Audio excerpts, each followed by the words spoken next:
Agora, Ricardo, como é que um investidor iniciante ele consegue identificar aqueles fundos imobiliários de papel que tem mais risco ou menos risco de uma forma mais simples, digamos assim? Ó, Existe isso?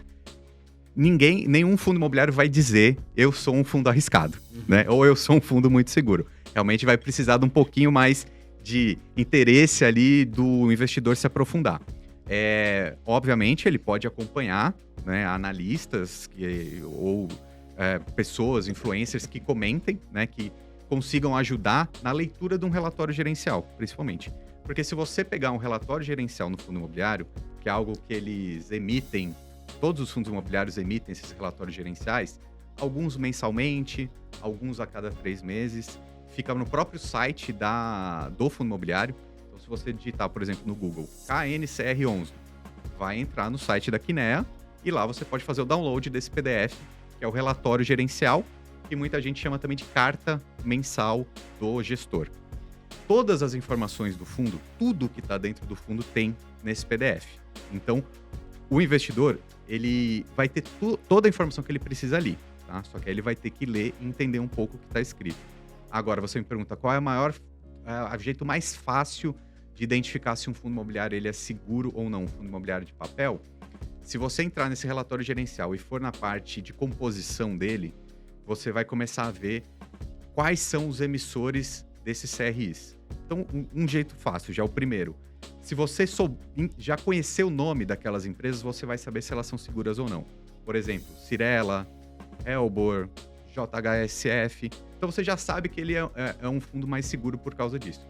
E aí você vai na outra coluna, onde mostra qual é a rentabilidade daquele CRI que está dentro daquele fundo como um todo, né? Um fundo imobiliário de papel deve ter 100, 200 CRIs dentro dele, ou às vezes 30, enfim. A outra maneira de você identificar se um fundo é mais arriscado ou mais seguro é qual a rentabilidade de cada CRI desse. Então, se a gente pensar em IPCA mais 5%, é um investimento ok, né? Que a gente pode até comparar com um Tesouro IPCA. Quanto que paga um Tesouro IPCA? Inflação mais 5? Uma taxa pré-fixada. Ok. Agora, você vai entrar num fundo imobiliário, num relatório gerencial de um fundo de papel, e tem lá IPCA mais 16%, IPCA estranho. mais 12%. Ele é mais arriscado. Quer dizer que é ruim? Quer dizer que essa empresa vai quebrar? Não necessariamente. Mas, pô, por que a empresa está tomando um capital tão alto? Ela tem algum risco, né? Ou porque ela não consegue crédito tão fácil, ou ela teve que se comprometer com juros tão alto para conseguir esse crédito. Não tem almoço grátis, né, Não Ricardo? tem almoço grátis. E talvez, num cenário muito negativo, isso acontece, né? Alguns CRIs darem algum calote. Sim. E não tem né? proteção do FGC, né? Não tem proteção do FGC. Agora, sim, historicamente, a gente já viu alguns calotes de CRIs em fundos imobiliários. Aí o investidor pode ficar preocupado, pô, vou perder meu dinheiro, acabou tudo. Cara, não faz tanta diferença assim, porque esse fundo, ele tá muito diversificado. Então, você tem um exemplo aqui, acho que 7, 8 anos atrás, o MXRF teve problema com calote. O que aconteceu com o dividendo do investidor aquele mês? Caiu Diminuiu, caiu um pouco. Ele perdeu todo o dinheiro, ele ficou devendo, o investidor teve que sair de casa e colocar dinheiro no fundo imobiliário? Não. Tá? Então, assim, existe risco, tá? Mas não é um risco absurdo, é um risco que ele é controlável por uma diversificação de carteira, tanto do fundo quanto do próprio investidor, né? Eu digo isso porque, particularmente, eu não gosto de fundos imobiliários arriscados. Mas Sim. tem gente que gosta. Você E tem um não perfil tem mais problema. conservador, mesmo dentro do mundo de fundos imobiliários. Exatamente.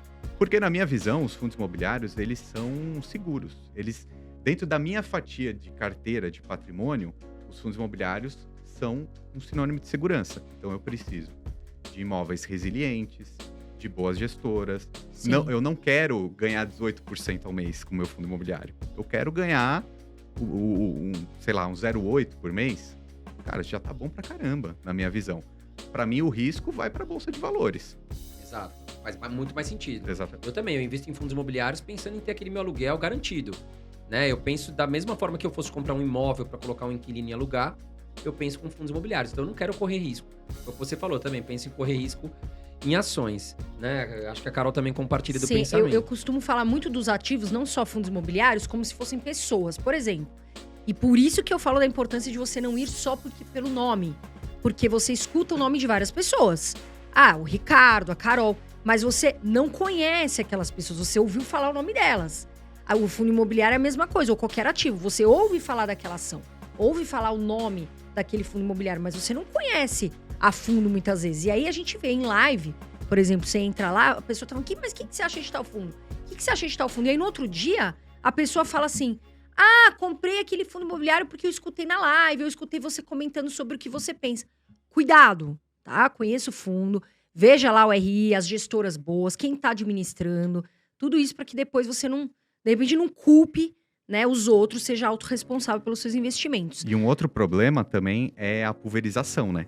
Aí exato. o pessoal assiste uma live, assiste um podcast, um vídeo e fala, opa, mais um para comprar. Sim. Aí de repente vai olhar, já tem 20 fundos imobiliários na carteira e nem lembra mais. Aí você já ouviu falar o nome de um monte de pessoas, mas você já ouviu falar, né, o fulano, mas você não sabe quem são eles. Porque você não tem uma relação. E perdeu o controle, né, da diversificação. Porque é importante você ter o quê? É importante que você saiba quantos por cento você vai ter em fundo imobiliário de papel, quantos por cento você vai ter em fundo imobiliário de shopping, ou de lajes, logística. Precisa estar bem distribuído. E fica até o final do vídeo que eu vou perguntar isso pro Ricardo. Como diversificar uma carteira, a gente vai falar aqui, né, Carol?